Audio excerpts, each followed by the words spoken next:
என்னம்மா பண்ணிட்டு இருக்க? என்னதுமா மாமாவா இருக்கு? இனிப்பு பத்தாதமா இருக்கு. ரவா லட்டு செய்யறான். ரவா லட்டா? இது எப்படி செய்யறதுமா? நல்லா இருக்குமா? இது சிம்பிளான வேலை, சூப்பரா டேஸ்ட் இருக்கும். இது வந்து நீ வயிற்றுல இருக்கும் போது நான் தான் லவ் மேரேஜ் பண்ணிக்கிட்டேன்னு யாரும் சேர்த்துக்கலையா? அப்போ எனக்கு வயிற்றுல இருக்கும்போது எனக்கு ரவா லட்டு மேலே அவ்வளோ ஆசையாக இருக்கும். பால் பொங்கிடுச்சு, அவ்வளோ ஆசையாக இருக்கும்.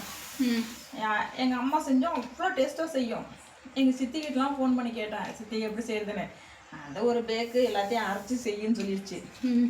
மிக்சியில் போட்டு நைஸாக அரைச்சி உருண்டை பிடிக்கணுன்றுச்சு. அது நல்லா இருக்காது, மென்று சாப்பிட்டா தான் நல்லாயிருக்கும். அப்புறம் எங்கள் காம்பவுண்டில் குடியிருந்த ஒரு அக்கா வந்து எனக்காகவே இந்த ரவா லட்டு நான் ஆசைப்பட்டேன்னு சொல்லி அந்த காம்பவுண்டில் இருக்கிற அக்கா எனக்கு செஞ்சு கொடுத்தாங்க. அவ்வளோ விருப்பம் எனக்கு. இது சிம்பிளான வேலை தான், ஈஸியான வேலை. நீ கூட செஞ்சிடலாம்.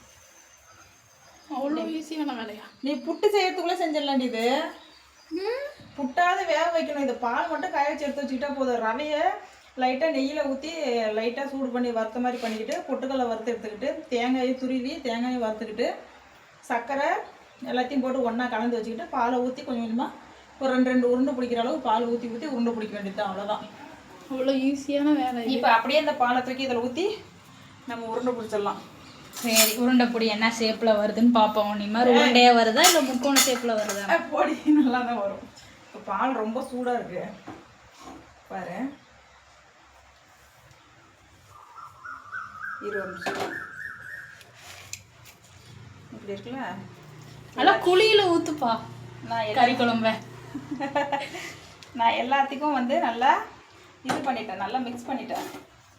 இப்போ வந்து கையை வச்சா சுட்டுப்படும், அதனால் இப்படி பண்ணி விட்டுருப்போம். பயங்கரமாக சுட்டுப்படும். பால் இப்போ தானே பொங்கி வந்துச்சு.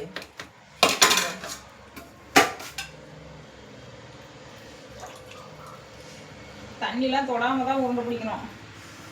அப்புறம் தண்ணியை தொடுறேன் அதுவும் கை பால் அது இது துணியெல்லாம் தொட்டால அதனால்.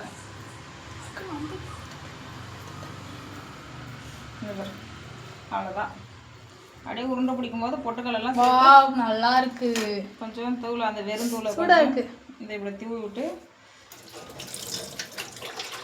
அவ்வளோதான். கையெல்லாம் ஒட்டும், பிசு பிசுன்னு ஒட்டும் சர்க்கரை உருக உருக.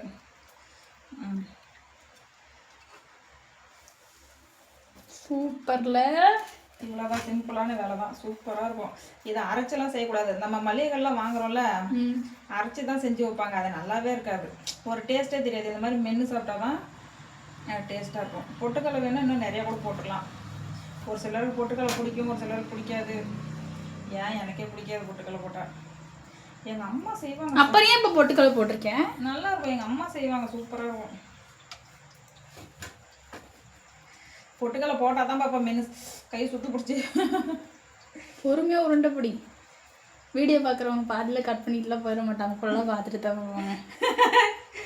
நீங்களாம் எப்படி ரவா லட்டு செய்வீங்கன்னு சொல்லி கமெண்டில் சொல்லுங்கள். நான் வந்து இப்படி தான் செய்வேன். சூடாக இருக்கிறதுனால உருண்டை கரெக்டாக ரவுண்டாக பிடிக்க முடியல, அது ரவுண்டாக ஆகிடும். இது பாருங்கள், செம்ம டேஸ்ட்டாக இருக்கும் சாப்பிடும்போது. அரைக்காமல் செஞ்சுருக்கேன் நான், எதையுமே அரைக்கலை. நீங்கள் எப்படி செய்வீங்கன்னு சொல்லி கமெண்ட்டில் சொல்லுங்கள். இல்லை இதுதான் முறையாக செய்கிற முறையன்றதை சொல்லுங்கள். நான் இப்படி தான் செய்வேன், நல்லாயிருக்கும். ஓகே ஃப்ரெண்ட்ஸ், பாய்.